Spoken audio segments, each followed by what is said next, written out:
Okay, basa-basa ka lang dyan. Pagdating ni Randy, mamaya papatraining na kita. Thank you, boss. Saan ka umuwi?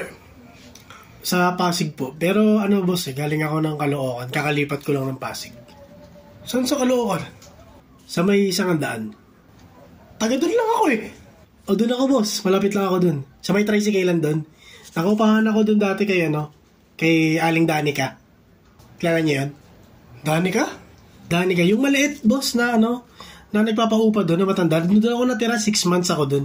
Yung maliit po na na may galis na pangit. Kilala niyo? Sige nga, describe mo pa nga. Aling Danica, boss, yung maliit na masungit yun eh. Yung may asawang nasa abroad. Yung matanda yun, boss eh, na lagi nakadaster. Yung mukhang mabaho. Laging pinagchichismisan yun. Tsaka alam ko walang anak yung baog yun eh. Ano, boss, tanda mo? Yung baog na matanda, basta yung pangit na maliit na may galis. Danica. Kilala ko na yung asawang sinasabi mo. Ricky Alvarez. Ricky Alvarez yun. Yun nga, boss. Ayun, kilala nyo? Oo, kilala ko yun. Sige na, may tatawagan lang ako mamaya na lang uli. Nice to meet you. Ano ka ulit pangalan mo? Peter po. Peter. Nice to meet you. Ricky Alvarez. Sige na, mamaya na lang.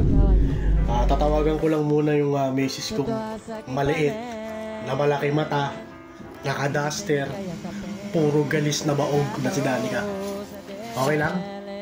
Basa-basa ka lang muna dyan. Nasabi niya rin ba sa'yo na nakapatay na yung asawa niya dati sa abroad? Ha?